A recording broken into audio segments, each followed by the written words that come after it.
Hey guys, I'm Marissa. And I'm Sam. This show is about serial killers, urban legends, ghost stories, and horror movies. On this show, we're gonna swear, spoil movies, and talk about fucked up shit. Thank you for tuning in. Our episode is the continuation of The Iceman with the 2012 movie starring Michael Shannon as Richard Kuklinski. Cue the music. Cue the music. Kiwi.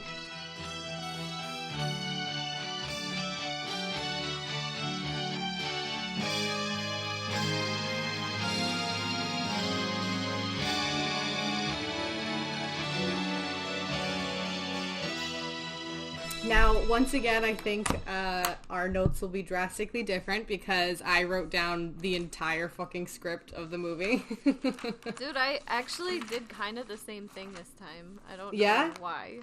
Yeah. Well, that's good. I mean, we'll have a lot to talk about. I mean, I think I have like 20 probably pages right in here. And then I did break down into separate, smaller, tidier notes to try to go through. But if you did the same thing, let's just do it. Let's do this. So, yeah, all right, the movie based on The Iceman. Yeah, which we said in the intro is Michael Shannon playing Richard Kuklinski, which, if I have to be honest with you, I was a little nervous about, and I don't know if I'm just going to be embarrassing myself here, but I haven't really seen Michael Shannon in a lot. There's a movie called The Night Before with Seth Rogen and Joseph Gordon-Levitt, Anthony Mackie, I think is his name. Yeah, at like the Christmas is that the movie one where they're all like in New York City or something. And yes. And now I have to look it up to make sure that that's Anthony Mackie because I feel like I hate being wrong. Yes, it is Anthony Mackie. Okay, so they're in New York and it's like a Christmas thing or whatever. But anyway, Michael Shannon plays this like, this is not really a spoiler, but I guess if you haven't seen it, just fast forward a little bit. But he plays like this old teacher that they had, and he's like a drug addict, and he's like kind of a creep, and he hangs out in his car, and that's like the only thing I had seen him in. So I was like, I'm kind of curious because he looks nothing like the real Richard Kuklinski, and like I don't know, I was just curious to see how it's gonna go, but I think he did really good. I know, me too. I do think the casting, like, nothing against Michael Shannon, because I think he did an amazing job, like, researching. He did.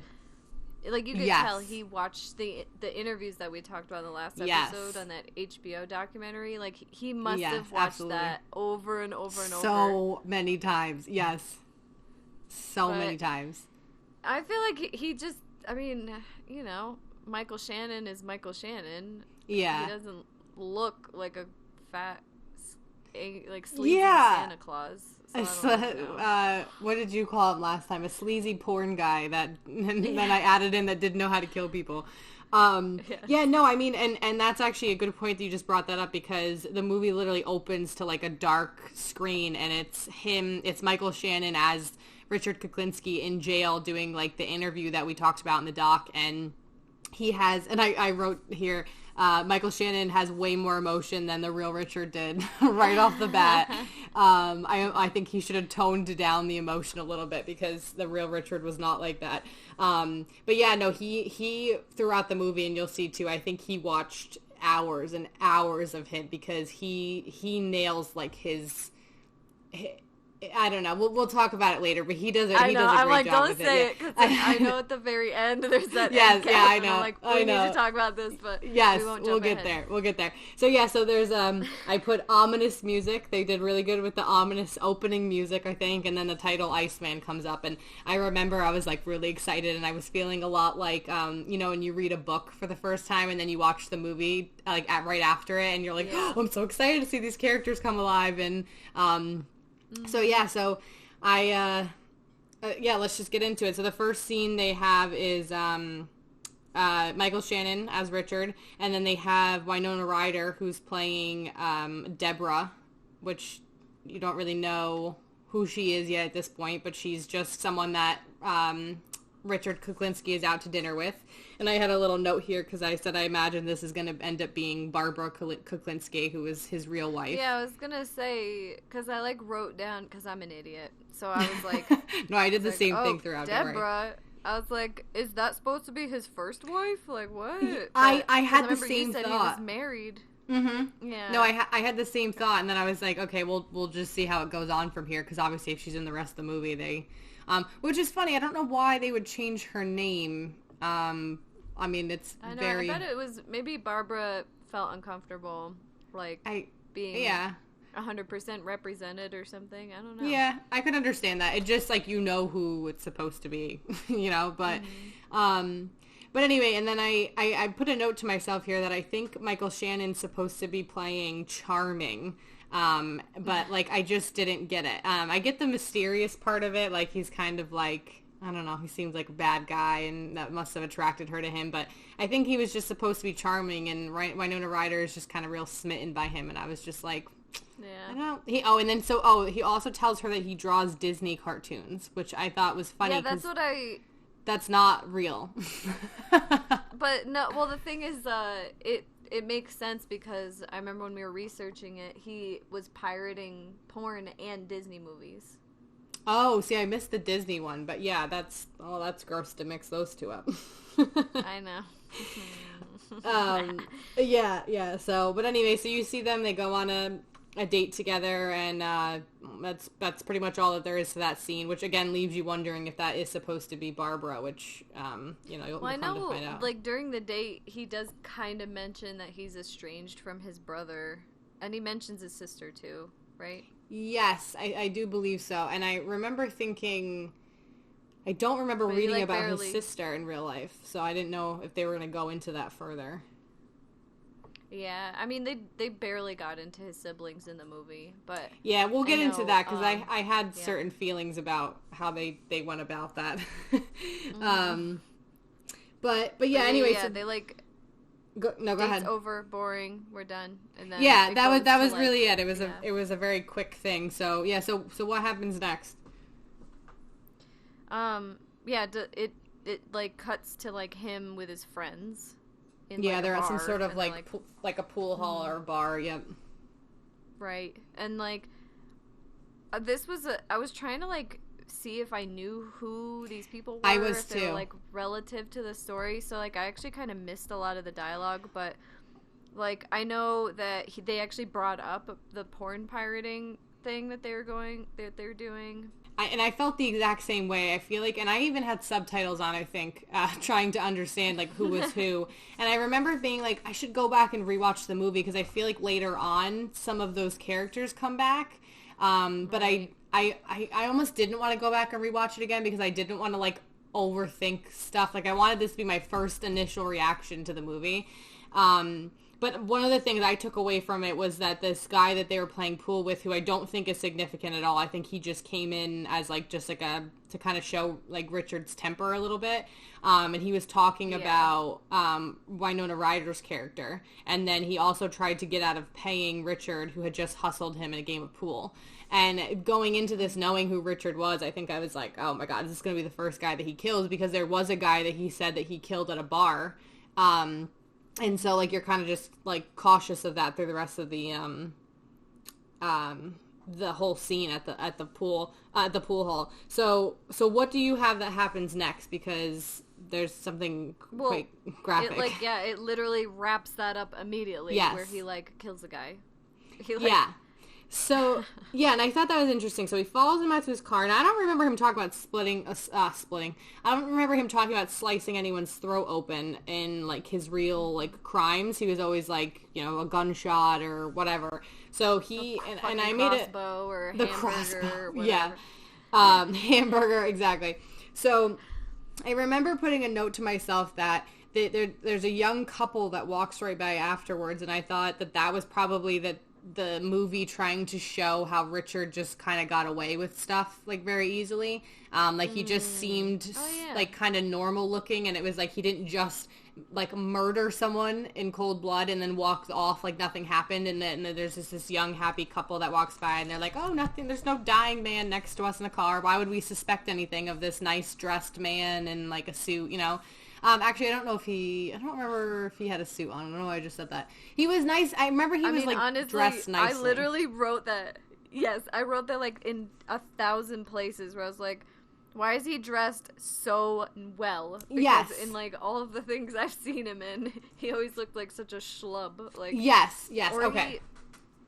Even when he was dressed up, he almost looked like an IBMer. Like, he just had, like, a button-down shirt, like, tucked into his slacks. And it's like, he never wore, like, freaking pinstripe tailored suits. Like, what the fuck? Yeah. I think, in my just opinion on that, I think, like I just said, I think it was like the movie's attempt at making him seem like, you know, you start off the movie and it's like he's on a date with Winona Ryder and he's like kind of charming, and then he goes and he has like a bunch of friends, which a lot of the time serial killers are pretty isolated. They don't have a lot of friends. I mean, in certain circumstances, a lot of times they have a whole family, and that's a whole other topic. But so, you know, a lot of the times there is a lot of isolation that goes on with serial killers. So I thought that they were trying to make him seem pretty normal. Like he was on a date, he went out with his friends, he's dressed really nicely, and then immediately you see him kill someone. So I thought that was a good intro. I also thought it was interesting that they, right off the bat, made it seem like he had no emotions towards killing someone. Because he just slits the guy's throat and then just, that's it. I'm going to go on about my night. And I was like, okay, well, he's crazy. We knew that already, but Michael Shannon's doing a good job at showing that he's crazy. For sure. But, so then it goes from that, and then I feel like they drastically kind of jump ahead here, and you assume that he and Winona Ryder have gotten married because now he's at the hospital, and she has just given birth. There's definitely a lot of undertones of her wanting to have a life that he couldn't afford necessarily in the beginning. So, you know, and whether or not he wants to pretend that's the reason he killed people and got money for it, that's a whole other thing, because it's not, because he's just a psychopath. But yeah, so the scene with him in the hospital is not really, it's not really that long. It's literally just him getting there and Winona Ryder's sleeping and the baby's next to her. And I literally put 60s with a question mark next to it because, like, was he not there? Like, he just seemed like he just got off of work and he was like, oh, was the baby born? Like, you know what I mean? Like, why wouldn't you be there? I just thought that was strange, but I was not even close to being alive in the 60s, so I have no idea if that's actually how it was. I'm not sure. Yeah, I mean, probably for him. I mean, I guess. He seemed like a gross, horrible, horrible person. All right, yeah, so let's... Like, literally the only note I had was at hospital sometime later. Wife gave birth. And then I just go right into the next section. Your notes are very caveman-esque. Birth, hospital, man enters. Wife give birth. Wife give birth now. Happy husband happy now. Sometime next later. Scene. But yes, you are right. The next scene, yes. There's a lot that explains. Yeah. Because that's when we introduce Roy... What the hell's his name? Roy DeMeo. Played by Ray Liotta. Which was very confusing as I was writing it down. Yes. I didn't know he was in this, and as soon as I saw him, I was like, of course he's in this movie. Because they're trying to play the whole, like, mobster, like, mafia thing. He's and, like, perfect Ray Liotta for it. Is always in these movies. Yeah. Yes, he did his face scares me in general, Ray Liotta. Aw. He seems like a very sweet man. I don't know anything about him. He seems very sweet man. Like, he seems like he has a good sense of humor. I don't know why. Maybe I just haven't watched enough interviews of him as just like himself. I honestly, neither have I. I've seen him in a lot of movies. It's just a feeling you have. I'm like, I feel like it'd be cool. I feel like that's a nice guy. He's probably like a notorious asshole. Like, I don't know. I don't know. It's very possible. I honest to God, I'm trying to think of what I've seen him in. Like, was he in the movie Identity? Well, like I said, he's in a ton. I don't know. I don't know if I've seen that. That's a really good one if you haven't seen it. But yeah, go ahead. He keeps getting cast as like a gangster guy. So it's like... He does, because I think he plays it very well. But, yeah, I was just trying to pull up what I've seen him in. But, yeah, I mean, he could be a nice guy. I have no idea. He just seems very intimidating to me. Like, if he was, like, the father of a girl I was dating, I think I would be really intimidated by him. Because that situation might happen, too. Yeah, that's... Marissa starts dating Ray Liotta's daughter, and she's very intimidated.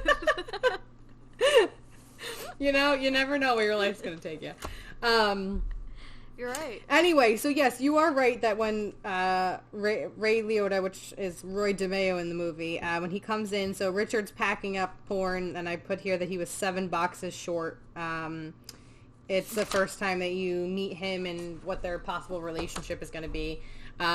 Ray, okay. Well, because Roy, no, here I am, just like yelling over you. No, not at all.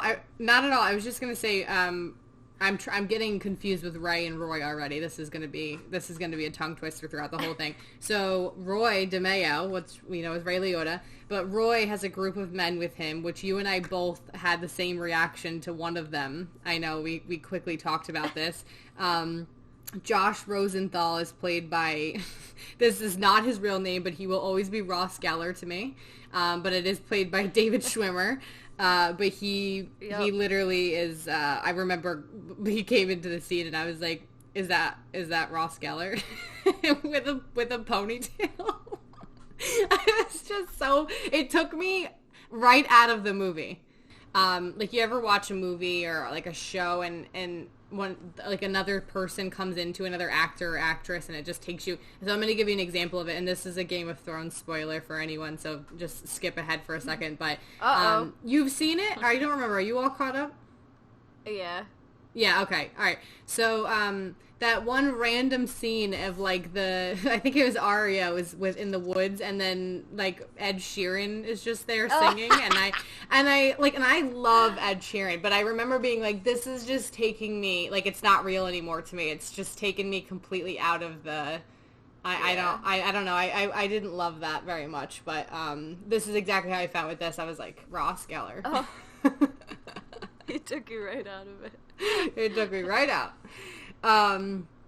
But yeah, so this scene pretty much sets up how Roy and Richard meet. They slap Richard around, literally.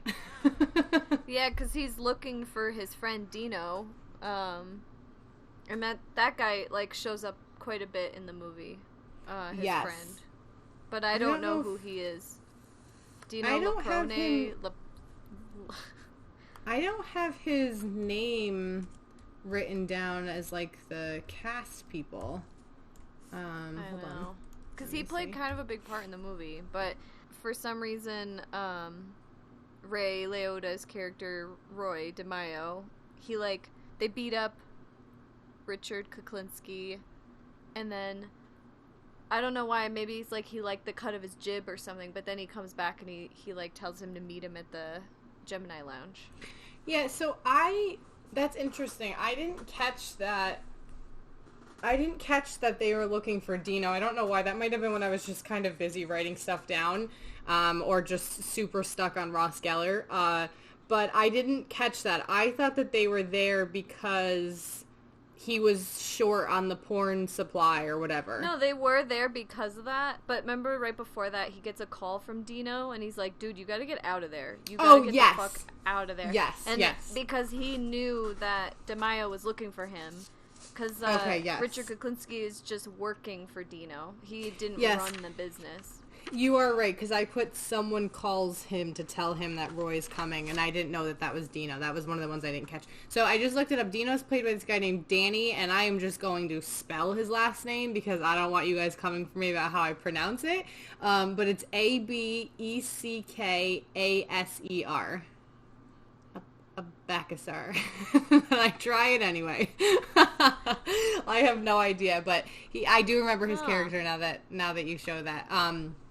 But yeah, so you are right. He calls him. He's basically built up to be like Richie's like buddy. Like he's his best friend through this whole movie. Like they're kind of like a team. You know, they really established that. I'm surprised he wasn't in the like beginning when you search IMDb, it comes up to 1, 2, 3, 4, 5, 6, 7 main characters, including James Franco, who was only in it for not that long, like 2 seconds. 2 seconds, and he's in the main cast. So I don't know. Maybe he's just not like super famous. I have no idea, but you are right. So that was Dino. And so Ross comes back in and he tells Richard that Roy wants him to see him at the Gemini Lounge, which is the first time you hear about the Gemini Lounge. And you're right. I don't know. I think in my opinion of it, I think Roy liked the way he like handled I think he liked the way Richard handled the, like, beat down he was giving him. Like, he seemed like he was kind of ice cold about it. That's not, like, a pun on the Iceman. That's just, like, I think he thought maybe this guy's, like, a psychopath and I could use him as a killer. So I think that's why he saw something in him, but that's just my opinion. They obviously did not say that. Right. And then immediately after this, it shows him being all sweet with his kid. Yep, I put a weird. loving father. Yep. Yeah, right. I roll. And then after that, this is where I wrote, all I could think is that they miscast Kuklinski so bad because, well, Michael Shannon nails the serial killer look, but he's, like, so wrong for, like, playing Richard Kuklinski because he just doesn't look like him. No, yeah, 100%. I think you had to get over that really quickly to try to enjoy the movie because they didn't cast him based on his looks. They casted him because he's a great actor. But I 100% agree with you. Even when he's doing the interview, he didn't look like him. And they tried to make him like ugly, like Richard, and like with the beard and everything. No, you can't do that. But I just really quickly want to go back to as they show him a loving father, and they Winona Ryder and him have a conversation about how they want a bigger place. And I think that this is I think she had like newspaper clippings out of like different houses or something, maybe something like that. And I think I put a note here that this is maybe where the pressure started for him to feel like he needed more money to like take care of like what she wanted and stuff. Yeah. And then I also put that they seem pretty loving toward each other because I was wondering if they were going to go the route of how the real Barbara Kuklinski acted in the docs where she said he was like a loving husband, or if I wondered it was going to be more of like the internet search version of it, like where, you know, they had this really toxic marriage. So I kind of kept that in mind as I was watching them every time to see how they were loving with each other. Yeah. 100%. But yes.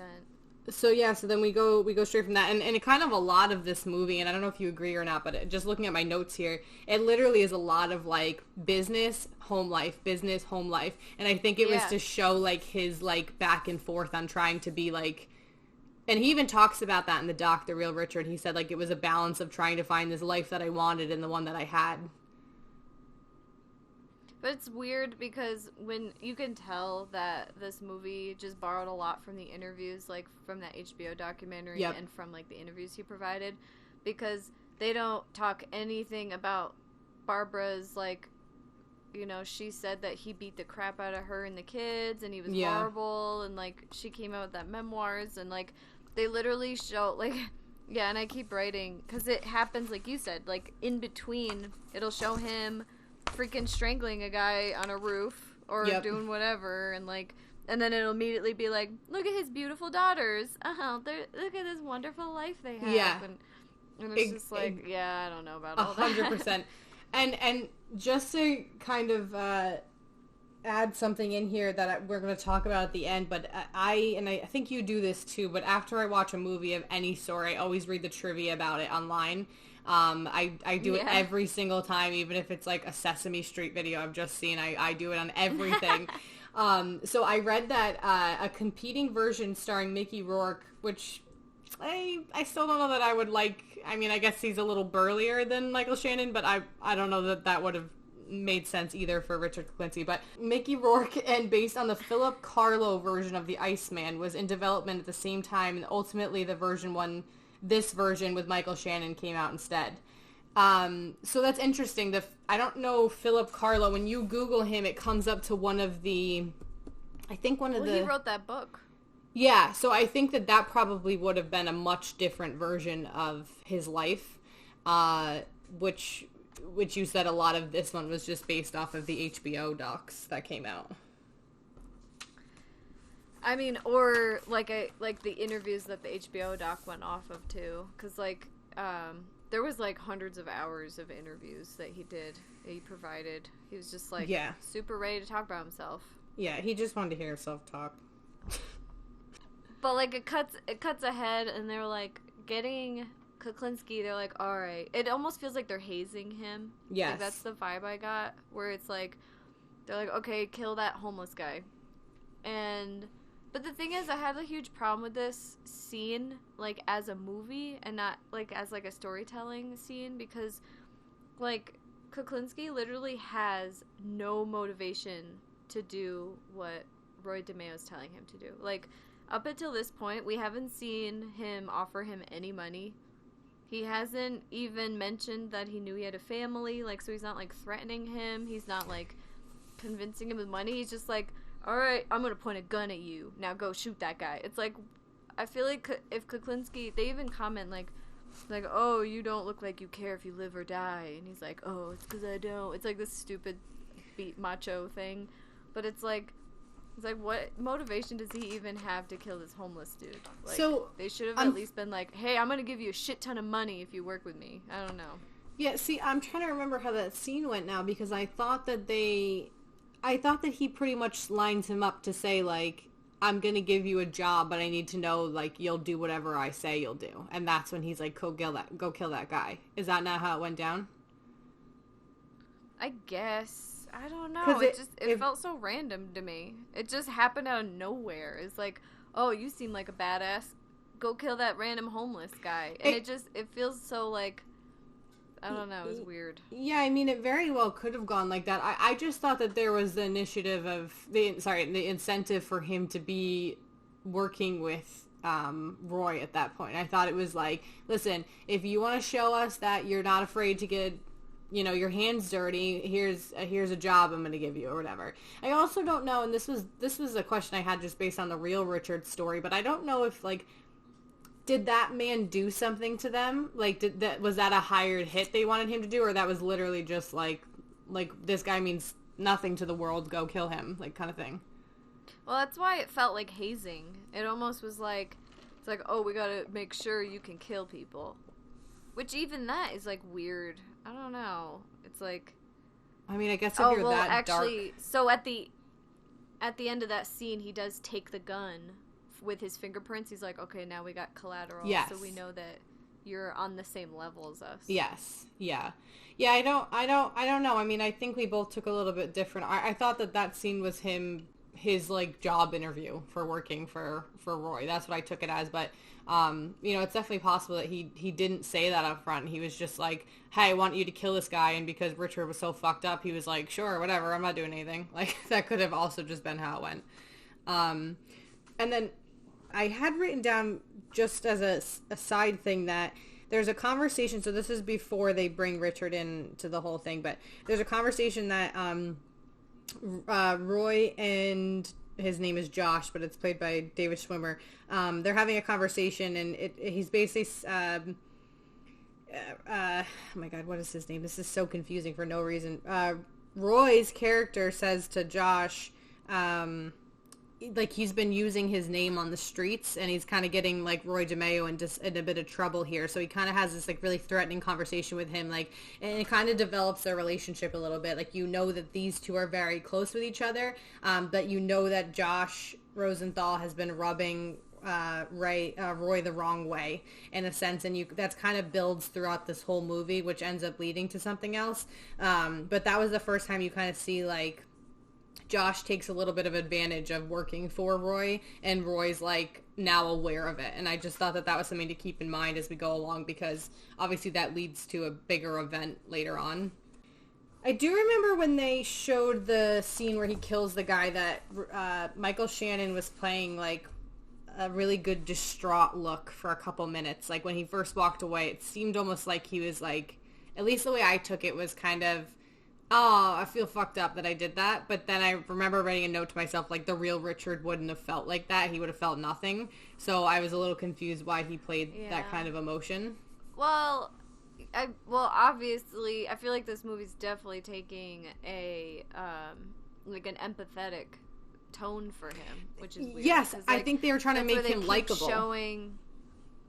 Yeah, and, like, they kept showing him with his family, like, oh, he's so good with the kids. But it's weird because, like, that was literally the only character development they gave him. Like, that was it. It was just, look at him with the kids. But then there's that fucking weird moment with the car, like, later on. But, like, I don't know. Oh, yeah, I know. It's just like, oh, look at him killing. Oh, and, like, even that scene that actually we're kind of on now, where, like, it shows Dino be like, he like comes up to Richard and he's like, hey dude, like, how have things been? Because, like, obviously a lot of time has passed since he started working with Roy.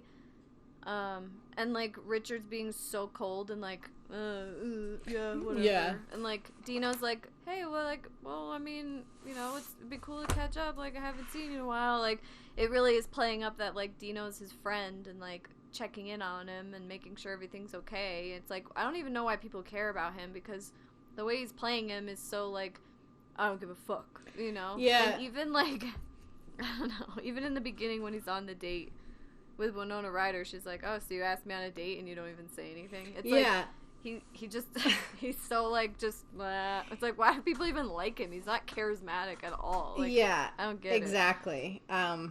Yeah, and I remember exactly that scene you're talking about with Dino, and he's like, but that's, I'm trying to remember, is that when they're out to dinner, or is that right after the club scene that Dino comes up to him? For some reason, I remember it in a hospital. Oh, that's at the, like, end. You're right. That's exactly, I don't know why I was thinking hospital. Because there is a hospital scene, but it's much later. So yeah, not going scene by scene, but this is just, again, so, David Schwimmer's character, Josh, is seen doing a coke deal. The guys start paying him, and then he starts paying the guys, and then he ends up just shooting them.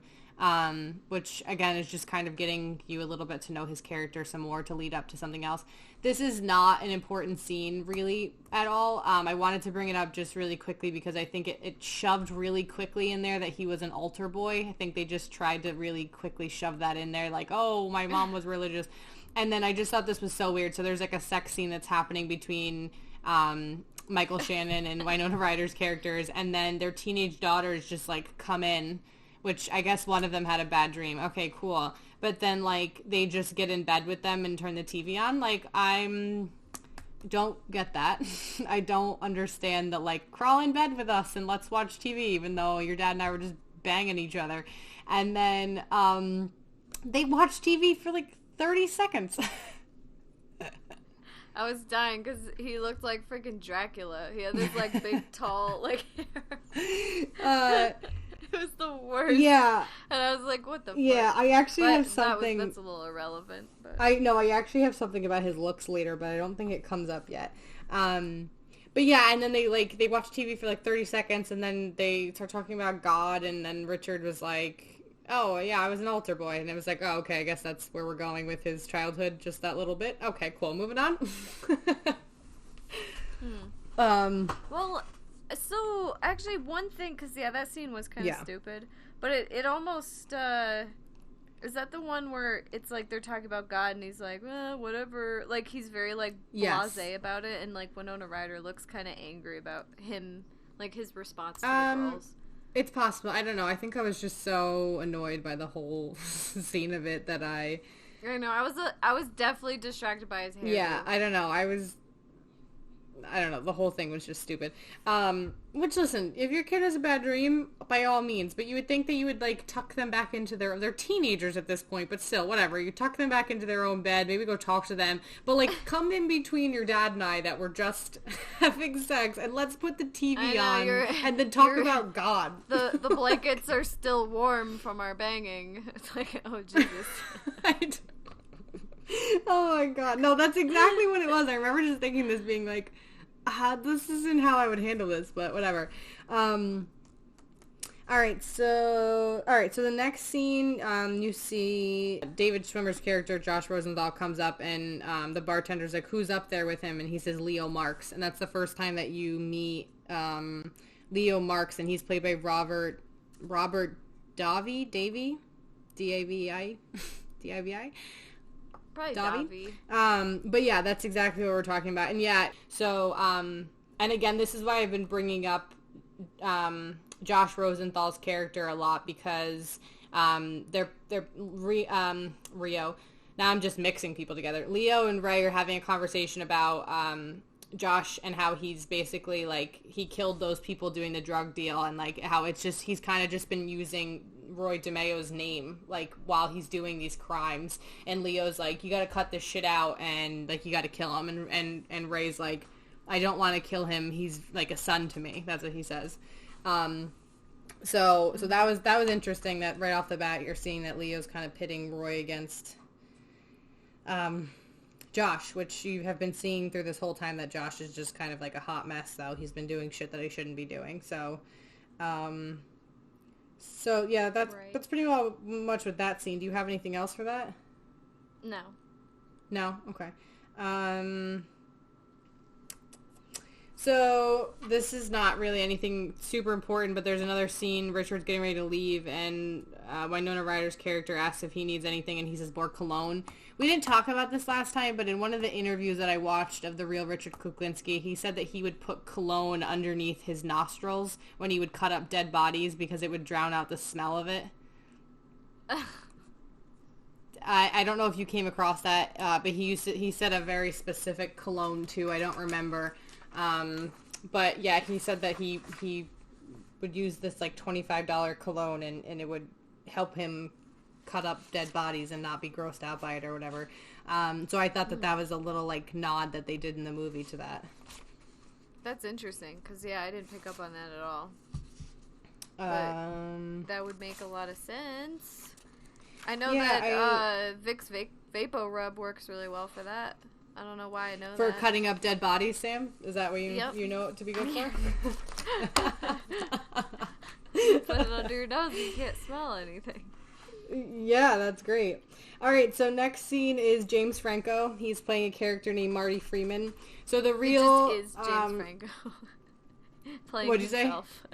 Say? Yes, exactly. I did think that. Everything James Franco plays in, minus like the original Spider-Man movies, I think is just him playing his like sleazy self, even though I love him so much. But yeah, so the real crime of this that the real Richard Kuklinski talks about, God, his name is so hard to say, doesn't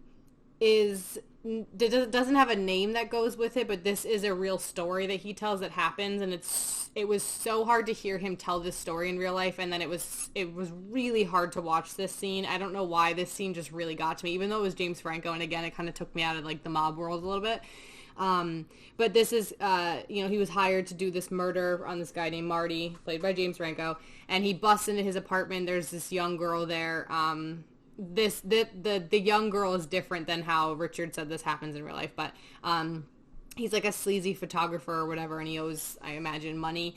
Anyway, he busts into his apartment, and then, he's like, he talks to, I think it's Roy he's talking to on the phone, because he works for Roy at this point, and he's like, no, man, like, just give me some time, I'll pay you back, and so then he's like, okay, thanks, and he hands the phone to Richard, and Richard just says, okay, and so he, like, hands the thing to him, and he's like, Marty's kind of like, no, I told you he'd need time, and Richard's basically like, no, I'm gonna kill you anyway, like, he wants me to kill you, and so, James Franco's character just starts, like, crying and begging for his life and praying to God, and he says, like, I'll give you a half an hour. Why don't you pray to God? Why don't you tell him to change your circumstances? And then if he does, like, I'll let you go.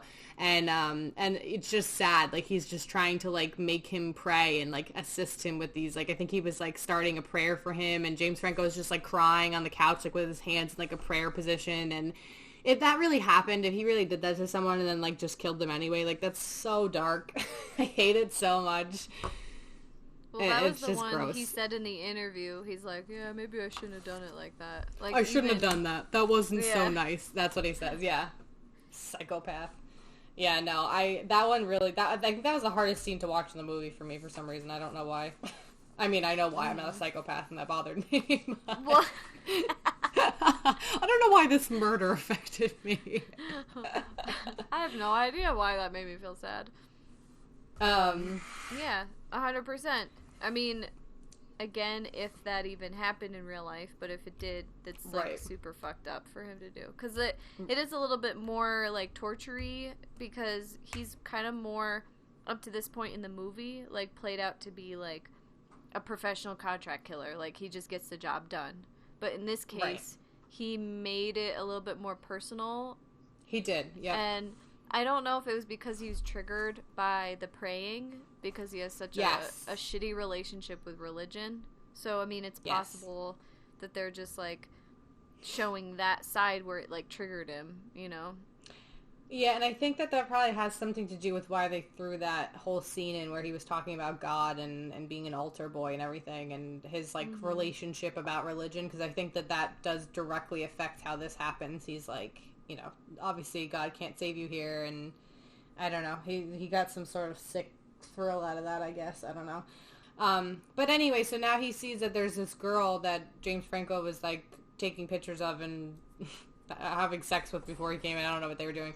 But she's hiding in the closet. And so I remember in an interview that I watched with the real Richard Kuklinski, he was like, I probably wouldn't kill a woman and I wouldn't kill a kid. It was something around those lines. And I just love that, like, there was a probably in there. Like, I might not, but probably wouldn't. But to our knowledge and to the world that he's thrown out there, the real Richard, he never killed any women or children. So, so that brings us to his dilemma in this movie where, like, now this girl has seen his face. Like, she's staring right at him. Mm-hmm. She knows he just killed Marty. So he's kind of dragging her out, and then you see this, like, strangly haired guy in the hallway, which we'll get to in 1 second, and he kind of lets her out, and he's holding this girl by the arm, and they get outside, and he lets her go, and now enters Mr. Softy, which his real name is Robert Prongai, as you remember from the first one we talked about this one, and he is played by Chris Evans. Now, I'm going to let you talk about this scene for a second because I feel like you probably have some notes on it too, but I love Chris Evans so much. I think he seems like a really nice guy in real life. I love him. I just watched Captain America for the first time. That's a whole separate podcast, but I think he's a beautiful looking man. I think all of this, right? I did not like him in this movie. I know you're not supposed to like his character. His character's a psychopath. I did not like his acting in this movie. I don't know if you felt the same way. I thought it was so over the top. I thought he was so cheesy. There's, like, one scene, I think, where he's, like, about to, like, chainsaw a body, and he just looks like such a crazy, like, but not in, like, a good way. He just seemed so cheesy. It was like you were at a haunted house, and, like, some guy was, like, really taking his job too seriously, and you were just like, take it down, bud. Well, maybe it's because, like, the idea of Mr. Softy is such, like, a fucking cartoon. Like, that's true. It's like, what are you even supposed to do? And I feel like he wasn't called Mr. Softy in the movie. Oh, sorry, you're right. It's Mr. Freezy in the movie. Yeah, but I think in real life he was Mr. Softy. It's probably, like, trademarked. Like, I hope we're not actually getting in trouble for saying it. But he's based on Mr. Softy, which was who he was in real life. But anyway. Yes, in the movie it's Mr. Freezy. But, like, so you're right. Seriously, this whole storyline with Mr. Softy, it really just feels so made up to me. Where it's like, oh, and then I spent a stint with this ice cream man, like, killing people and cutting them up and freezing them. And it's like, what is happening? I don't know. Yeah. No, and you're right. And so let's kind of dive into their relationship for a second. We're probably going to jump around here for a little bit. But, yeah, so he's working under him for a while, like, almost like an apprentice. Yes, exactly. And I think we talked about this last time, how when I watched the docs of him and, like, the real true story, it didn't seem like he was a contract killer, Robert Prongai. It seemed like he was just a weird guy that he met and became friends with. So this one, he clearly works for Roy DeMeo, and so what ends up happening is that girl gets set free. He tries to, like, run her down, and Richard stops him and everything, and then they just kind of become, like, best psycho buddies from there. He teaches them about cyanide, and so in all reality, this is what pissed me off the most. This movie made it seem like Robert Prongai, Mr. Freezy, is the real Iceman. He's the one that showed him how to be the Iceman. It's misleading. And that's actually, like, kind of what I was saying in my notes, like, last time, where it's like, I don't even know why Richard Kuklinski was called the Iceman. He froze one guy. And then I love in the movie when it gets to that part where he's like, hey, maybe we should probably defrost this guy, like, for a little bit longer. And then Chris Evans is like, nah, it's okay. Like, they even were like, like, you know 100% Richard Kuklinski just fucked that up. Like, they're trying to blame, like, Richard Prongai or whatever, Robert Prongai for that. And it's like, I even wrote a note. I was like, was Kuklinski a fucking producer on this movie? Like, no, he was like, guys, that's not how it happened. I would have never brought him out that early. Yeah, I would never make such a rookie mistake. It's like, you friggin' idiot. Like, yeah, this is And in real life, quotations, in real life, he had an industrial freezer. He was like, this was his thing. He was the Iceman, right? But in the movie, it's like Chris Evans as Robert Pronge is like, we're going to use my ice cream truck. This is where we keep all the dead bodies. And I'm going to show you how to kill people with cyanide. And then we freeze them. And then this and that. And like, it was his whole thing. And then like one thing came up and then it was like, Richard Kuklinski, the Iceman. And I was like, where? Show your work. How did that happen? How did that happen? Show me your work. I don't understand.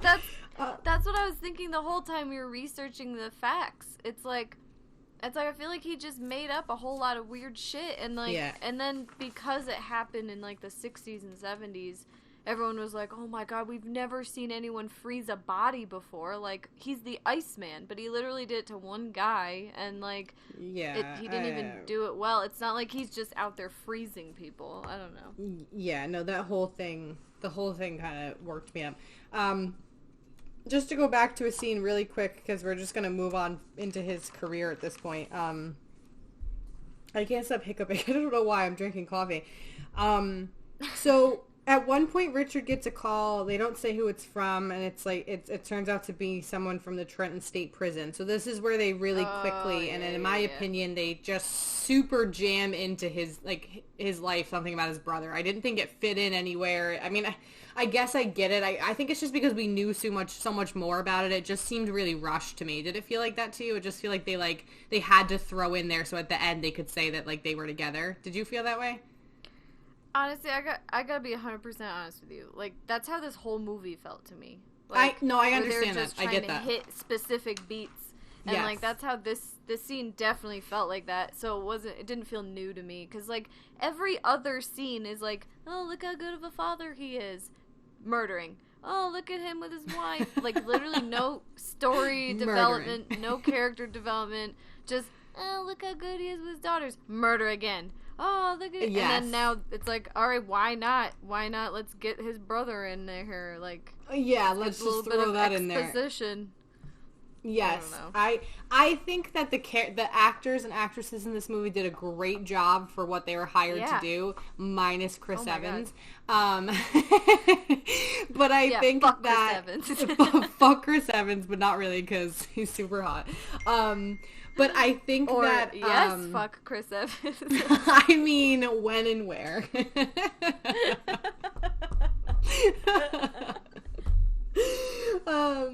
But yeah, so there's the scene with Joey, which is his brother, and it's very forced, as we just said, but he basically is just like, I need your help, and he's like, you're a kid rapist and a murderer of a child, and I'll never help you. And he's like, you're a family guy now? You think you're gonna be a family guy? Like, I don't know, it's just like, it was such like an antagonizing conversation between him and his brother, and like his, like, and then also, can I just say what I thought was so unrealistic? His brother raped a 12-year-old girl and threw her off a roof, and you are trying to tell me that you're going to sit there as Richard and tell him what your daughter's names are? Like, would you really do that? I know. And that's what I was thinking the whole time. He's like, oh, I can be like their uncle. How old are they? Like, I'm like... I thought he was going to be like, you got any pictures of them?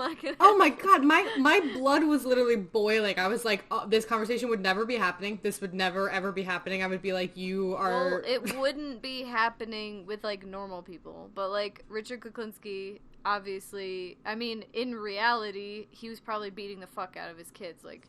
punching him, beating him up. That's true. I didn't read the memoirs. That's true. I know. We talked about that last time. He wasn't like a perfect family man, so he probably would have been like, yeah, whatever, I got kids. They're fucking girls. They're 14 or whatever. Like, I don't know if he really would have had that same instinct that we do.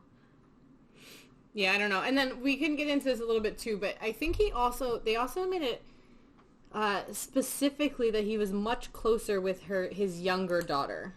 And I don't remember what her name was. It was something stupid, like Blessings or something. I don't know. That's not I thought it was like Abby or Annabelle or something. Oh, Annabelle? Did I just say Blessings? That's what I thought it was? What the fuck? Blessings. Do you know, I always bring this up, but do you know, like, Miley Cyrus's real name is something crazy like that? Is it? Yeah, it's like... It's like It's Sunshine. no, I don't know. no. Hold on, I used to know this. It's like Diamond or something. No, it's not Diamond. Okay, now I gotta Google this. No, it's like, oh my god, I almost don't even But want. people called her Miley because it's short for Smiley, so they called her Smiley Miley. Oh, Destiny Hope Cyrus. That's what it was. Yeah. I was close with the Diamond. Fucking Diamond. I don't know. I can't find his that's daughter's like name. what Beyonce would name her daughter. Yes, yeah. Diamond Beyonce. Diamond. It's like Beyonce is her last name. Diamond Beyonce. I'm learning so much about pop culture today. Don't learn oh my it from god, me. that's if anything, that's so that's the fucking PSA funny. for the day. Don't learn from me because I don't know what the fuck I'm talking about, but I say it with a lot of confidence. But she don't does, trust and me, you know what? I'm... Sometimes that's what makes something true. Not in this case, but sometimes. But yeah, anyway, fuck, so I can't find his daughter's name, but I know. Yeah, I don't know either. I was just trying to say that I felt like they made him have a closer relationship with his one daughter, and that's why we couldn't figure out her name, because he like writes a poem for her at one point, and like for her birthday party. Yeah, I was like, make it stop. It's so cringy. So cringy. No, listen, we have to go back for a second, though, because there is a scene where Roy, Leo, and Josh, who, again, Josh is David Schwimmer, Roy Liotta, oh my god, Ray Liotta, and yes, and then Robert Davey. So they're all together, and it's kind of all built up to this moment here where Josh has been, like, creating so much trouble for DeMeo's family, and Leo shoots Josh and kills him. He actually shoots him and he doesn't die right away, and then he tries to keep shooting him, and then he eventually kills him. So that's interesting that character actually finally gets killed off. And then directly after that, there's a scene where Leo goes to a porn theater, and I have a note here that says, like, holy shit, I can't believe these existed in real life. I know. Michael and I were watching this together, and we're both like, what the... Like, how... I literally said to Tyler, I was like, why would you want to go and feel that way next to someone who's, like, jerking off next to you? Like, I feel like... Actually, this might be, like, TMI for real, but, like, does it have to do with you and my brother? Because like, I'm not gonna... No, okay, thank God. Of course not. But, like, I always knew guys in college, like, and they were, like... I don't know, they would always, like, talk about how they would, like, watch porn with their friends and stuff, and I'm like, is this something guys do? Like, I don't understand. It's so strange. That seems very strange to me, and I feel so uncomfortable. But anyway, so Leo goes in, and he sees, Chris Evans, Mr. Freezy, and he's in the porn theater, just having a Saturday night, I don't know, and so he requests that he wants him to kill... Who does he want him to kill? I feel like we might have jumped around a little bit for some reason. Alright, well, yeah, let's go back for a second for this one car scene here. So, that's what I mean. I feel like there's that road rage shit that happened. Yes, that's what I'm talking about. So here we go all over the fucking place again. So after the James Franco murder, after he was murdered, he lets the girl go. They part ways before they become business partners. So that has to be clear for a second. Richard thinks, like, Mr. Freezy, Robert Pronge, is like a psychopath, which, again, like, the irony in that. But they part ways, and Richard thinks that girl got free and whatever. He stopped him from killing her. So there's a scene where Richard's in the car with Winona Ryder, his two daughters in the back, and then he sees Mr. Freezy's truck, and he goes into this, like, insane road rage spree where he's just, like, following him and, like, dodging things in the road, and, like, his daughters and, like, wife are, like, flying around in the car, and Winona Ryder's character is, like, begging him to stop, and it's, like, the first time that you see him act erratic to or around his family, which I think is interesting, because up until this point, like you've said, it's been, like, nauseating how loving he is to his family. Right. Which I think is also the line where it starts to blur. Like that might be where they hint at him actually having an abusive relationship towards his family because he can't keep his lives separate. You know what I mean? Like that's where it starts to just morph into one. He's one person. He's not just the Iceman, even though we talked about he should be the Iceman anyway. But it's not just Richard Kuklinski, hitman for the mob, and Richard Kuklinski, loving father and husband. It's you are the same person, and they can't really be controlled around each other. That's what I got from the scene. Oh yeah, and then right after that scene, they have like a 30. He's taking a shower. Richard's taking a shower, and he's like a 30-second flashback of his father beating Joey and him walking in on it. Like again, it was just with the kind of rushing of the scenes and. Like, oh, religious altar boy. By the way, his father beat the kids, and his brother's a murderer and a rapist, and it just was all so crunched into one thing. Right. Oh, and then so we skipped this whole. So that whole scene happens in the car. He ends up saying sorry or whatever, and then that night, Winona Ryder's character and Michael Shannon's character, I guess Richard and.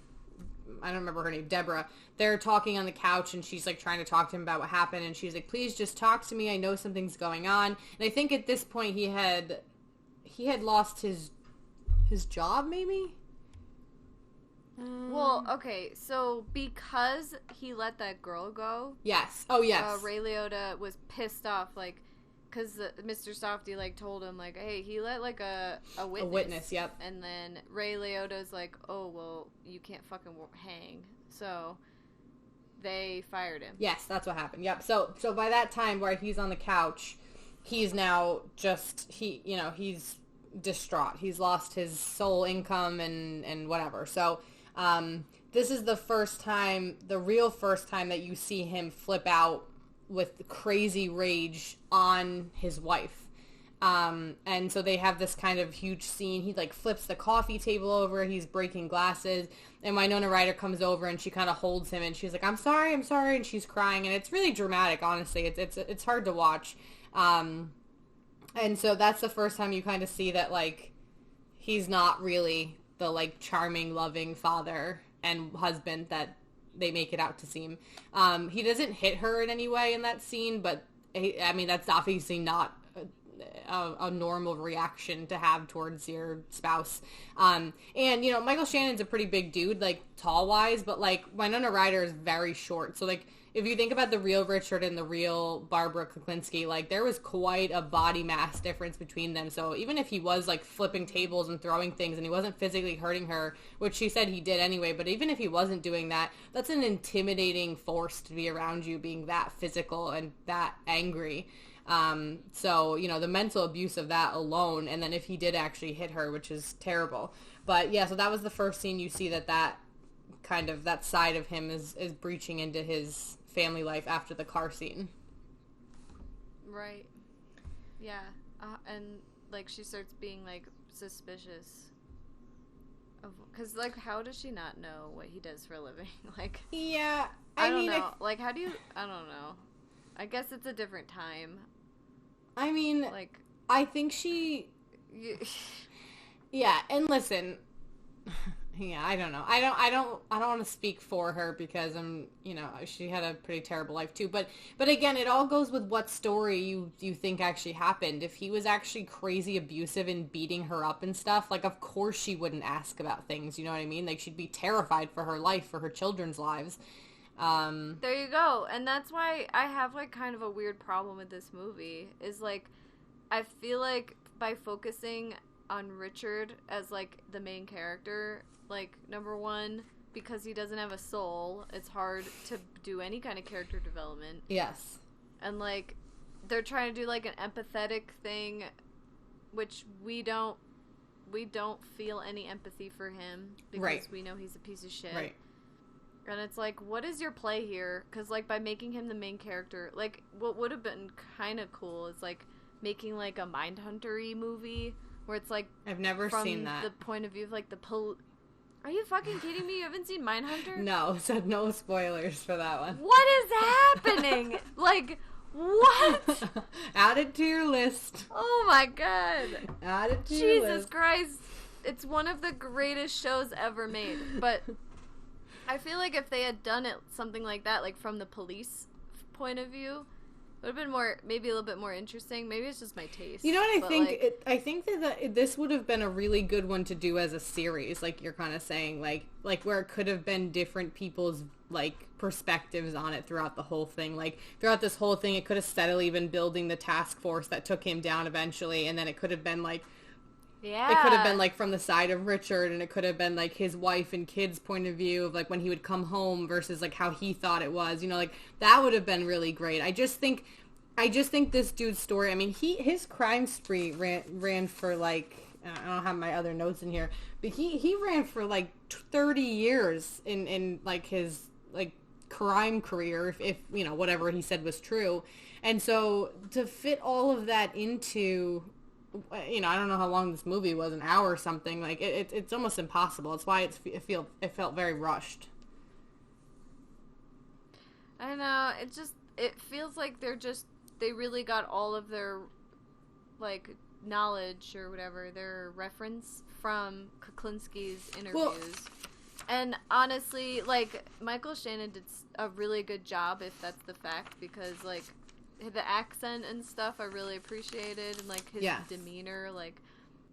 No, I agree with you, and I just think that they had to pick one source to go off of. You know what I mean? Because perfect example of going into something, our episode last week was such a shit show as far as like the factual storyline of it, because you read something so different and I watched something so different. So like they couldn't take two different things, you know what I mean? Like they picked a lane to go in this case was Richard's story and how the real Richard Kuklinski told it. That's what they went with. Richard Kuklinski, family man. Like, yeah. What the fuck? It's just like, because I actually it would have been a cooler movie if they had left it kind of open-ended. Like, did this happen? Like, you know, like an American Psycho kind of a thing. Or it's like, oh, is he just making all this shit up? Like, include more interviews in the movie? I don't know. I mean, I didn't hate the movie. I thought it was really cool. If I hadn't have done any research beforehand, I would have been like, holy fuck, this guy's like a real cold-hearted gangster. So I think that should be another... Sorry, I don't mean to interrupt you. I just wanted to get this thought out really quick before it just disappears out of my head. Yeah. I was going to say, I think that should be a conversation we have after each week when we do the movie version, because I thought, and I think I wrote it down... Yeah, so we'll get into how we rated this movie at the end, but I even wrote down... so-and-so out of 5 for the movie and so-and-so out of 5 for the true life portrayal of the guy. Because I think it's two different things. If we're talking about, if I went into this not knowing anything about Richard Kuklinski, and I went into this knowing like this, just I'm watching a movie, I picked a movie to watch, I'd be like, they did a great job. This was a cool movie. I was into it. I was interested up to the end, whatever. If I'm going in with all the information we took from researching this guy for like 3 weeks straight, it seems like bullshit, 100% bullshit. But again, we have to decide what we're basing how we feel about the movie on. It's two different reactions to it, 100%. And it's going to be with that at everything. I know, because, like, we keep saying, like, the acting in it was really It was, yeah. And, like, I mean, they could have, like, laid out the story a little bit. Like, I don't know. Like, if they're only going off of what Kuklinski said, it's like, well, of course, it's going to feel weird because it sounds like he was making it up as he went. Yeah. Like... But no, I think that's something we should keep in mind too. Like, how did we feel about the movie versus like how we're just offended by the story they told of him? You know what I mean? Like, we went into this thinking this guy was just the sleaziest, like most narcissistic liar we've ever come across, and so of course it's not going to seem like they tried to do it based off of what he said, and we're saying like, hey, the real Richard made up half the shit he talked about, you know? Yeah. But anyway, let's try to really quickly get back on track here because we still have quite a bit of the movie to go over. So, we had skipped ahead to the Mr. Freezy and Richard relationship, but that basically starts with him, like, contacting Mr. Freezy again, and then they meet up, and he shows him, like, hey, I ended up killing that girl, just so you know, because you can't leave a witness behind. So, like, he ended up getting that girl anyway that was in James Franco's closet. which made me kind of sad for that girl. So anyway, so yeah, him and Richard become Mr. Freezy and Richard they have this relationship. They become friends, this like psycho killing friend team. And then one of the scenes that come up is I literally went yes out loud when it started because it's the discotheque scene with the swishy. Yeah, I wrote, where's Kuklinski's squishy costume? Yeah, so I wrote, not dressed loud or swishy, I'm disappointed. That's literally what I wrote. Because, no, they didn't do that at all. That was not. And he sneezes on the guy versus how he supposedly stabs him with a hypodermic needle in real life. So the whole thing was very, very, but I was so excited when they, like, said that they were going to the disco thing, and then that was just such a letdown. So as he's leaving that scene where he just sneezed on someone, the guy's like dying, he's trying to like slowly get out of there, or not slowly, sorry, he's trying to quickly get out of there with, Robert Prongay. I'm just gonna call him Mr. Freezy because that's what this guy was. So Richard bumps into his friend, who is Terry. He was, I believe, in the beginning. That's where we met Terry. It was one of the names I didn't catch. But he's like, Terry asks him for a job. And he's like, can you hook me up with something? And he's just like trying to get out of there because he just murdered someone by sneezing on them. So they kind of throw that in there. So then the next scene is the birthday party where Richard's just a terrible poem. It's just that one hurt my soul a little bit. It's just so awkward. Like, and again, it's just going back to being like, oh my god, is he this cold-hearted killer, or is he this guy that writes poems in his bathroom before he goes out and says it in front of a bunch of people? Like, it's just so stupid. So then he goes out to the car. Roy's guys come and get him or whatever, and they bring him out to a car, and they're basically saying like, I think his friend Terry had contacted him, and now it's just Roy's just pissed at him all around. I mean, he didn't kill the girl after James Franco's murder, and now he's... Well, yeah, so it sounds like Terry knew that Richie was working for Roy DeMeo. And yes. Because when he approached him, he's like, hey, I heard you're working for Roy these days or whatever.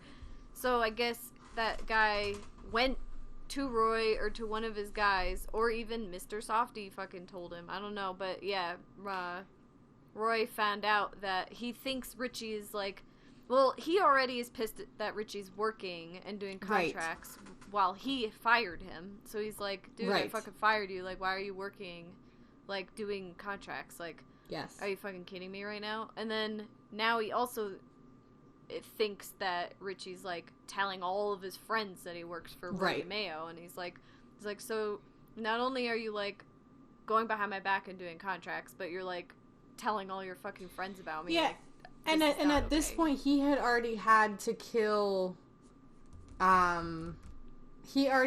Josh, which was David Schwimmer's character, who he loved him. So I think at this point he's just pissed at him. And so anyway, so this scene is basically like, this scene was intense for me. So they have a gun pressed to his face, and I put a note here that when they pulled a gun away from Michael Shannon's face, there was actually an indent from the, like, obviously it was a prop gun, but there's actually an indent of like the opening of the gun, like the hole on his face. And I was like, wow, they had to have been pushing that on that actor's face like really hard for that to leave an imprint like that. And I remember thinking like, that probably hurt. Like, that probably helped him, like, get into the scene a little bit, because how hard do you have to press something to leave an imprint on someone, you know what I mean? Yeah, that's a good point. I didn't catch that. But anyway, so as they're talking, his daughter comes out to the car, and Roy's basically like, I'm gonna kill this girl, like, I'm gonna send one of my guys out, and he's like, don't touch her, or whatever. So Richard comes back in, and he had just basically had that whole interaction with his daughter came out, and so now he's just kind of like, his blood is just boiling after that whole thing, because they threatened his daughter, because throughout this whole thing, his kids and his wife are the only thing he cares about. So he gets on the phone, and he calls Terry, and he says, he sets up like a fake deal with him, and and I put a note here that I wasn't sure if we were supposed to know it was a fake deal, but that he seemed crazy pissed at him. So, like, I would assume that you're supposed to catch on to, like, this being a fake deal. He tells Terry to meet him at the York Motel, which in real life, that's the Gary Smith murder. That's who was found at the York Motel. Okay. And then a bunch of names. Yeah. So then they don't actually show him killing Terry. It's just the next scene is him standing over Terry's body in the freezer in Mr. Freezy's truck. Um, so, I mean, that seems, I don't know, I guess like a natural next step for that because he like got him in trouble with Roy. I don't know.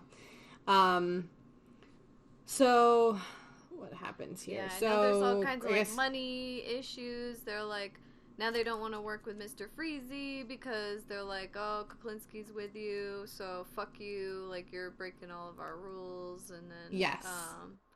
Yeah, so I guess so. There's a Christmas scene, but the real Richard Kuklinski talks about like a Christmas murder he had to go out and do.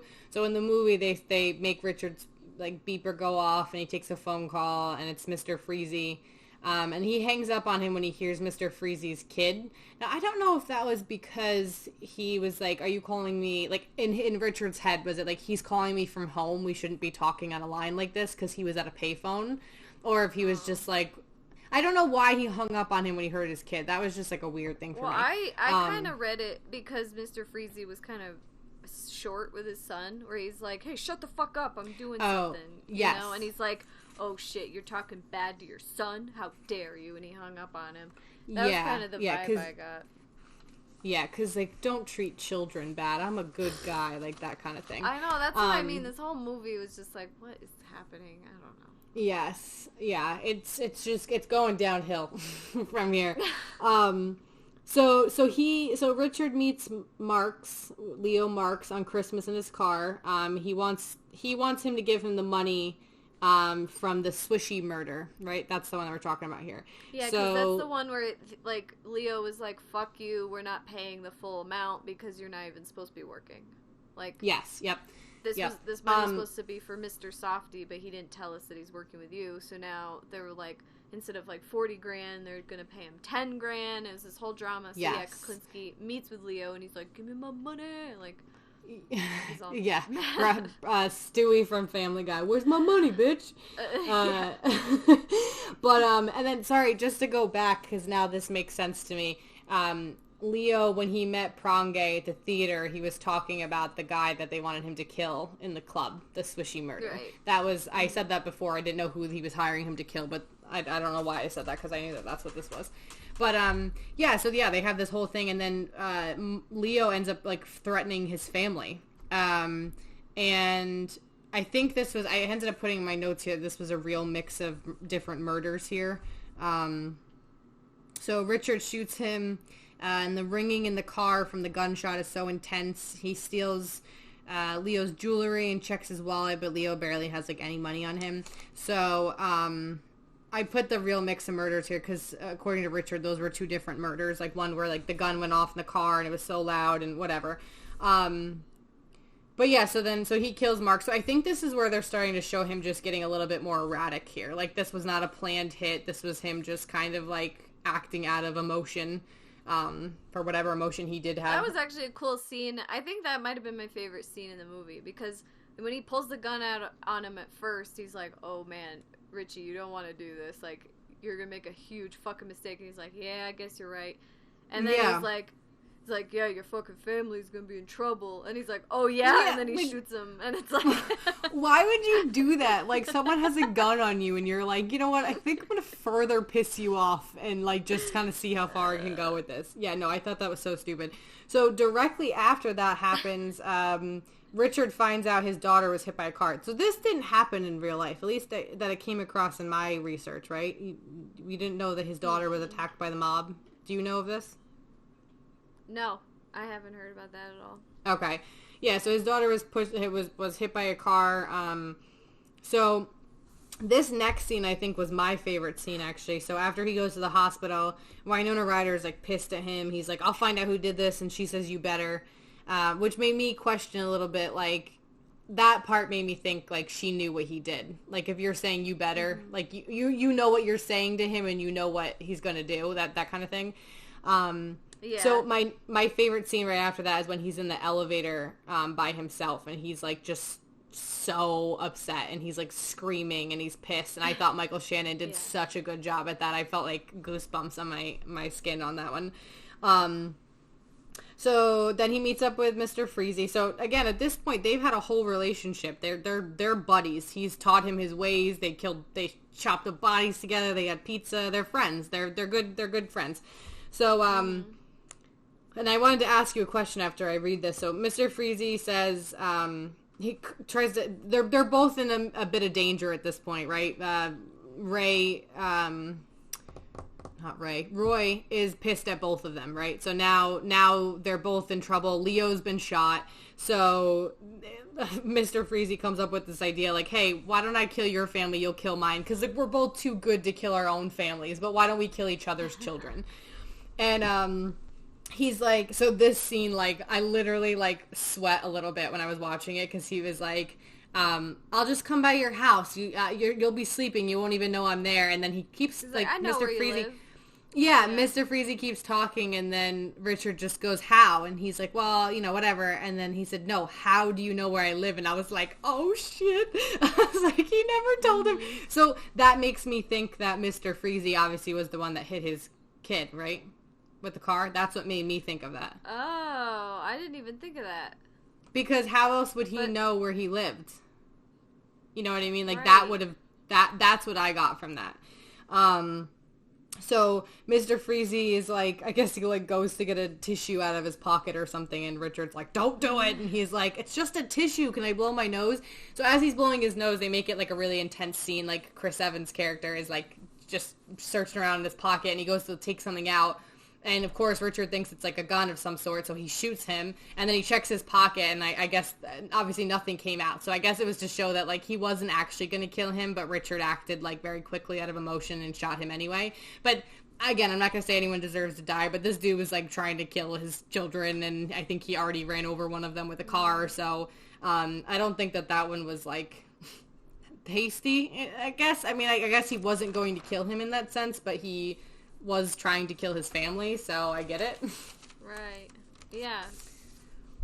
I mean, and that was a little different, too, because he leaves him on the park bench, and I know that they found the actual Robert Pronge, like, hanging in his out truck. of a Mr. Freezy truck. Yes. Yeah, so, yeah, that was definitely different. But, yeah, so you are right. Dino comes back again, and this is what you were talking about. He's in the hospital, and he's talking to Dino about Provenzano. And he wants to hire... So Richard is hiring Dominic to kill Roy without a trace. Because now he needs... Like, he doesn't want to be connected to this murder in any way. But he has to have, like, Roy killed. Because now his family's in danger. So, so there's a scene where Michael Shannon's talking about killing someone. Him and Dominic meet in a restaurant. And, sorry, I don't even think I have that guy's name written down. He wasn't even in the, like... big cast list of people. Yeah. Yeah, I liked it. I was like, yo, you didn't do the same acting job that the actual Dominic did. Like, I was laughing, though, because, like in a worse way or a better way? Yeah. Yeah, he wasn't as bad of an actor. Yes. Yes. No, I completely agree with you. He was, like... he was not as dramatic, for sure. But actually, do you know what I loved about this? Is that we only know that he was the undercover cop because we did research ahead of time. They do not, in the movie, give you any clues that he's a cop. Because it just looks like a guy that's scoping out Kuklinski for another, like, contract. 100% true. Just a side note, I think it was Annabelle and Betsy, by the way, were the daughters. I just found it. Okay, all right. And I said blessing before, so it wasn't... It was horrible, but it wasn't that far off. Bless you. Bless you. But yes, so, and I, for some reason, I can't figure out what the guy that played him was, unfortunately. But yeah, he did a good job, and that's a great point to point out that we did not know he was an undercover cop. We would just, and it's funny because Dino, who's one of his best friends, hooks him up with this. So I wonder along the lines how that all, like, how he hooked him up with an undercover cop. Right. Yeah, so they have this meeting, and Dominic's like, hey, well, I need a guy killed, one of, like, this drug addict. I need him killed, and I'll kill, Roy for you. And he's like, okay, cool. So, they have this very small scene that they put in there where Winona Ryder is sick with, like, the flu, and I don't know why they put that in there. I was wondering if they were going to kill her off, but they don't. No, I think I know why. It's because it's showing that, like, the undercover cop guy, Dominic, right? So I don't think Kuklinski would have ever even considered that job unless he was, like, desperate for money. Because now he's killed Leo, so he's completely out. He's killed Mr. Frosty, so he doesn't have any contracts. Like, he doesn't have any money. So now Deb is sick, so he's looking for ways to make money to, like, help his family. So he's like, yeah, I guess I'll take this weird side job. It's definitely sketchy or whatever, but I need the money. So I think they're really trying to play up that, like, he needs the money. But he wasn't doing a weird side job. He was trying to kill Roy DeMeo. No, the Dominic's job is, like, a weird side job where he's, like, killing a trust fund kid, like, in a coke deal. Yeah, like, why would he ever do that? I just thought that was because he was, like, saying, like, if you do this, we're even kind of thing, like, instead of paying you. That's what I thought it was. I thought that he was gonna pay him for this. It's possible. I could be not understanding how that whole scene went. He said it would work perfect because he's like, you killed a kid, and then we get to keep the coke and the money from the drug deal. So it's like, it's basically what Kuklinski's whole MO was in real life, where he would, like, set up a fake meeting, kill the person involved, and keep the money. So it's like, I think he's really excited to get the extra money because now his daughter was in the hospital, his wife is sick now, like, so he's like, okay, I really need this money, like, I'm hurting. Yes, you know. I understand that now.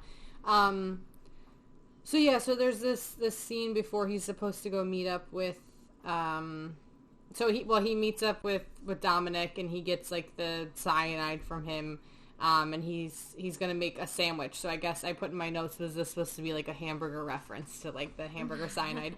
So he's making a sandwich. So then he's in his driveway. I don't know why that sentence was hard to get out. He's in his driveway, and there's a cat that wanders by, and in real life it was a dog that he supposedly fed it to. Yep. But I also have in the notes, what the fuck kind of sandwich was that? It looked like a peanut butter and jelly with tuna and pickles on it. That's, like, I remember looking at that and being like, forget the cyanide. You couldn't get me to eat that sandwich anyway. Like, if you went back and watched that, it looked like the worst sandwich I've ever... I don't know. I don't know why that caught my attention so much, but I was like, this looks like a peanut butter and jelly tuna sandwich. Like, it looked terrible. I'll have to look it, because I didn't even notice. Yeah, I don't know why I wasn't even thinking. Oh my god, I think I paused it to write that note. But yeah, so he seems... The whole thing seemed pretty suspicious to him, but he says, hey, I'm gonna give this sandwich to this cat and see if he dies, because that's a normal thing to do. So he puts the... he puts the cyanide in the sandwiches, he wraps them up, gives them to the cat, and then a still very sick Winona Ryder comes out, and he's about to drive away, and as he's driving away, he sees the cat, and he realizes that, like, the cat's still alive, so something's wrong. Doesn't have time to react to that, really, though, because, like, cops just... Whoop, whoop. Yeah, just... That's the sound of the police. Yes, whoop, whoop. Exactly. In the whitest way possible. Yes, that's what he's hearing. So, yeah, so these cops block off his driveway and the road ahead of him and in back of him, and he tries to get out, and they tackle him to the ground, they arrest him, and once in the car, he sees Provenzano outside, and he calls his name, and he says, good job, and it's so passive-aggressive. I mean, it gave me chills a little bit, like how, if that was a real serial killer and I was his undercover guy, and he saw me, I think I would, like, be peeing my pants a little bit. Also, that's different in real life. That happened in a courthouse. When real Richard was in court, he saw Dominic. So, and so... In this scene, Richard is very stone cold, whereas Winona Ryder is hysterical. She's crying in the car, and she's screaming Richard. There's, like, violins, and it's all dramatic. It's very, very dramatic. Yep. They get him in the cop car, and then right after that plays real newscast, like, broadcasts about the Iceman. Like, those were the real ones from Richard Kuklinski's, like, doc. Yeah. And then they mixed it with courtroom scenes, with interviews from the beginning. And then it's Michael Shannon as, like, an old, like, Richard Yeah, and Kuklinski. okay, so this is. I was like, yo, he's doing the chewing. I wrote, like, in capital letters, I wrote, Michael Shannon is chewing gum. He's chewing gum. That settles it. He was chewing gum. Michael Shannon did such a good job. Oh my god, so amazing. Like, literally the part where he's like, I have seen that real interview of Richard Kuklinski so many times. I knew exactly where the inflection in his voice was, everything. Yep. And when he's like, you see the Iceman cry, not very macho, and he's like, I was like, oh, yeah. Michael Shannon. I was like clapping. I was like, you are amazing, sir. I love this. And then they basically just show, like, there's some words on the screen. It says Richard was sentenced to 2 life sentences, which I thought was more in real life, but I don't know why they would say that was different. Oh, do you know why? It's because he really only got, like, convicted of killing, like, 5 people. Well, actually, that's a lot of people, so I don't know what I'm saying. No, but I know, compared to, like, the 200 that he says, no, I understand why you just said that. But no, I don't know why I thought it was 5. I don't know why I thought it was 5 life sentences, but, yeah, so he was sentenced to 2 life sentences, and then the same cell block as his brother Joey, and then it says he never saw his family again. There's more words that were on the screen. It says, in 2006, Kuklinski died in the Trenton State Prison. He was scheduled to testify at the trial of a Gambino family underboss.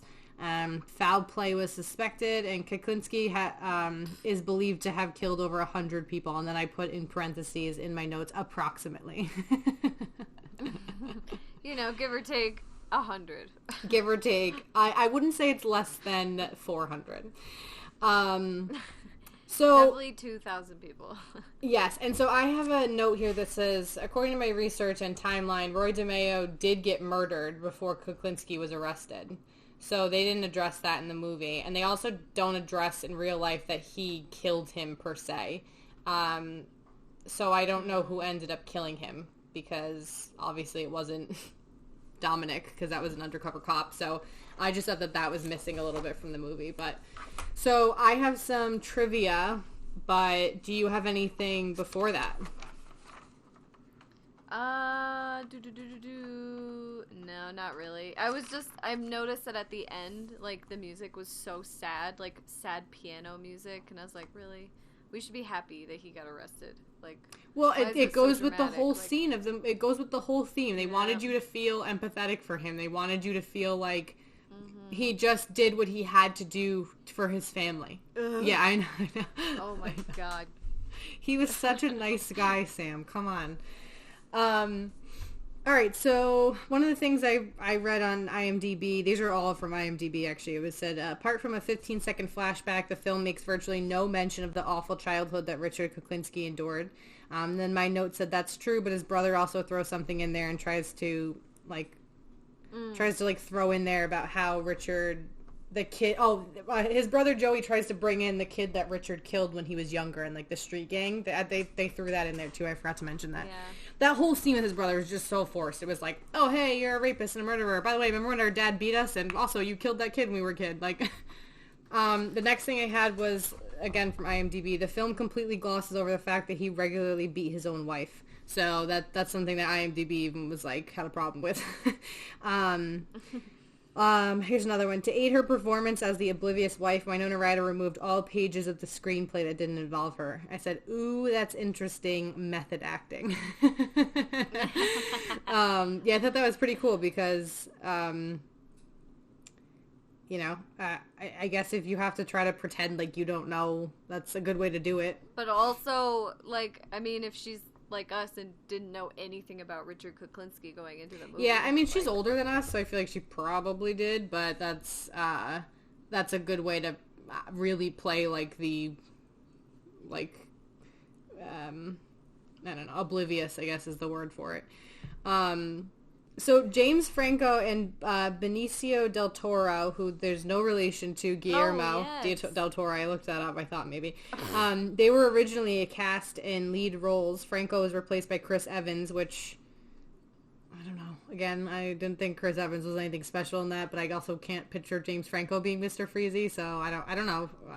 I probably could picture James Franco being Mr. Freezy, because I think he can play like skeezy a little bit better. He does, and I think anyone really would have been better than Chris Evans. Still, I love you, Chris Evans, if for some reason you're ever listening to this lonely podcast.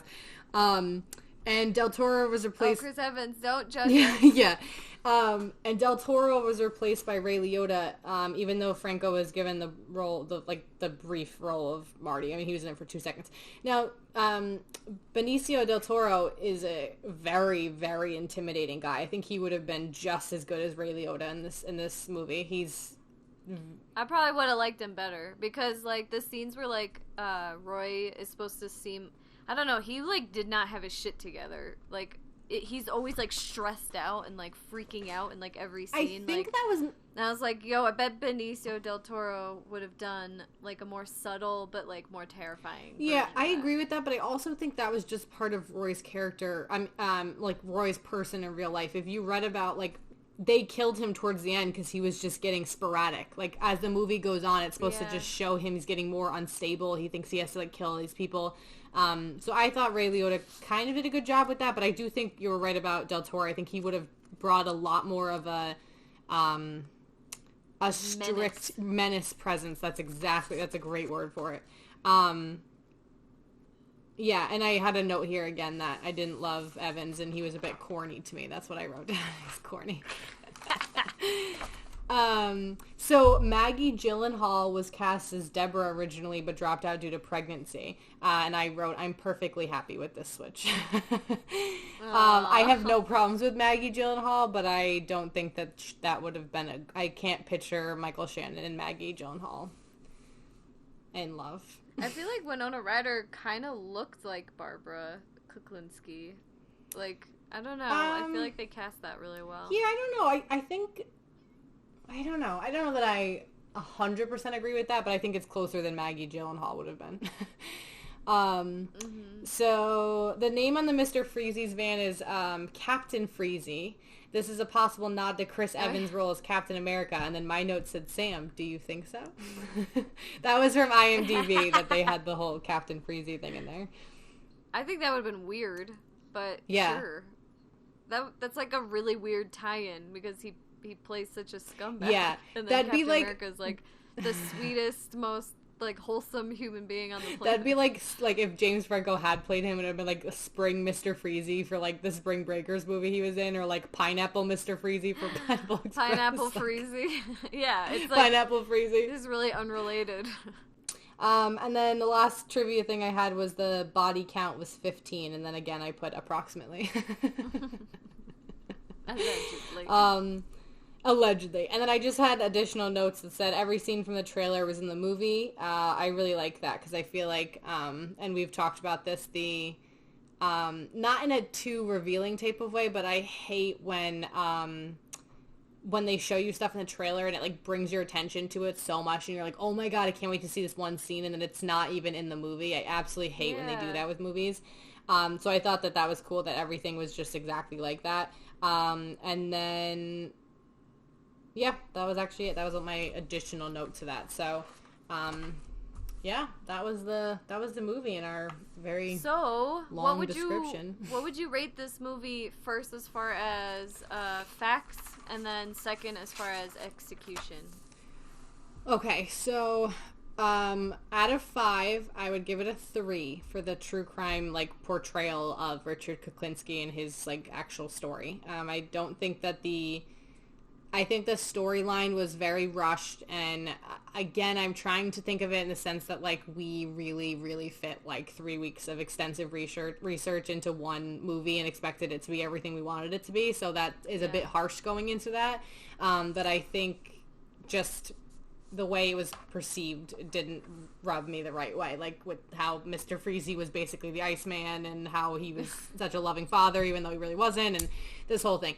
For the movie itself, I give it a 4 out of 5. I thought it was great acting. I thought everyone, minus Chris Evans, I thought everyone did a really great job, and I liked the storyline. I was interested in what was going to happen to him, and you know, I believed it for what it was because I was trying to pretend like I didn't know the backstory to it. So overall, it was a 7 out of 10 out of a possible 10 that I just made up there. But 3 for the true life part of it and 4 for the actual movie.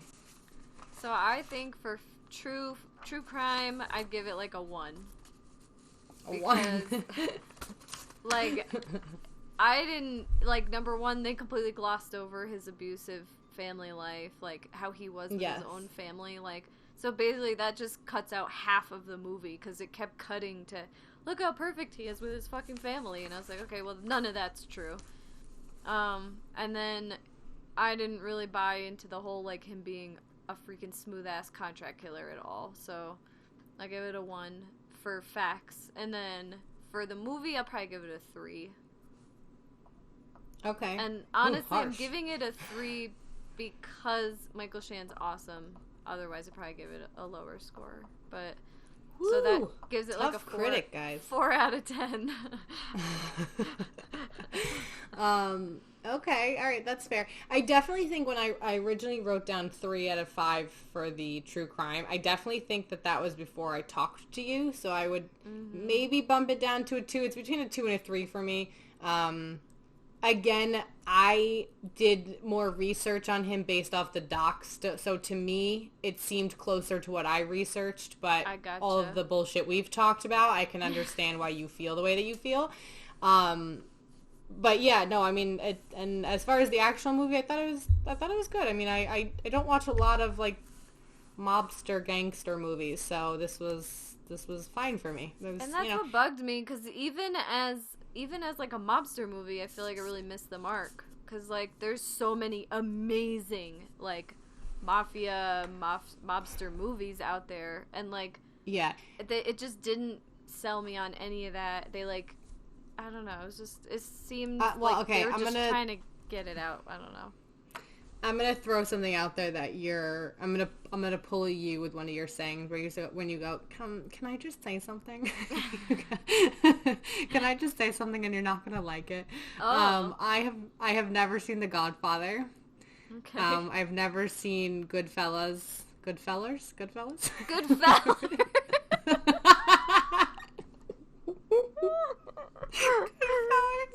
Goodfellas. Can you tell really? No, I haven't seen it. Oh my god. Oh. I have never seen like The Irishman. I've never seen any of those, so I've never seen Scarface. So this is pretty much my like first dive into. Oh man, there's so many good ones. How about this? Well, no, you don't have to, because I know you're going through the whole Marvel Cinematic Universe right now. But maybe I'll make like a little that's a whole list of, nother topic. Cool fucking like Italian mafia movies that you should check out, because like they're not awesome. Like it's just a genre that I feel like would be cool and interesting for you to like watch. Yeah, I'll think about it. It's not something like I have. I don't know. It's not something I've ever been like super interested in. Like I don't see like a mob Italian movie and I'm like, oh yeah, I cannot wait for that to be released. Like I've never felt that about any of them. Well, maybe I should check out Goodfellas. Goodfellas? That'll be your first one. Imagine it's like back like 90s, early 2000s. You had to go to a Blockbuster and be like, "Hi, I'd like to rent Goodfellas, please." Like, excuse me? What was that? Goodfellas, the mob movie, fellas. Goodfellas. Oh my god, Goodfellas. But yeah. Anyway, guys, that was the movie. So we are officially ending this month's true crime episodes about the Iceman. Yes. It was a lot of fun. It was a lot of fun, like, doing this as our first couple episodes, and again, I know we keep saying this, but having such different results come up for our research on Richard Kuklinski. And it feels a little weird next week we won't be talking about Richard Kuklinski. I know, like literally it's going to be for something completely different. Like next week we're going to be doing our next segment of the show. Yeah, I was going to say, go into that a little bit again. What is week 3 for us? Yeah, so week 3 is like urban legends, ghost stories, or like something that's based in reality. It may not necessarily be real, but it's something that's like based on like some kind of spooky story, you know? So yes. next week's topic is going to be the Mothman. The Mothman, and this was picked by Sam, and I, again, know nothing about it. So... I'm pretty excited because what did you say when we were on the phone the other day? What was your... I said, yeah, no, I know nothing about it. It's like I'm going into it thinking that it's a guy that kills and eats moths. That's the story of the Mothman. So we'll be researching the myth of the Mothman, and then the movie we'll be watching with it, and this will all be in one episode. But we will be watching, what's it called? The Mothman Prophecies? Mothman Prophecies. Or Prophecy? So... Oh, Lord. Prophecies? Goodfellas? Prophecy? Goodfellas. So if you guys want to watch that, for next week, we will be talking about that whole thing. Again, I'm going into this one super blind. Sam knows about the legend and has seen the movie, correct? Yes. And Okay. it's actually starring Richard Gere and Laura Linney. Oh, both great actors and actresses. That's great. That's great. Do you know who they are? I do, actually. I do know who they are. They weren't in any mob movies, so I'm well aware of who they are. Okay. Wait. Yes, now I know. No. But yeah, so that was this week's episode. And this will, by the time you guys are hearing this will be our second episode. And if you are listening, thank you so much. We love you already. And we've mentioned already to please like, subscribe, comment, write into anything that you thought was not factual and let us know. We'd love to kind of talk about that. Or if you guys even... If, in this case, if you have read Barbara's memoir and memoir, and you know a couple different versions that we don't, so and we're also always looking for suggestions on serial killers, urban legends, myths. Let us know. We would definitely be interested in hearing from you guys. Yeah, we love learning stuff. So if you'd like some cool info you want to share,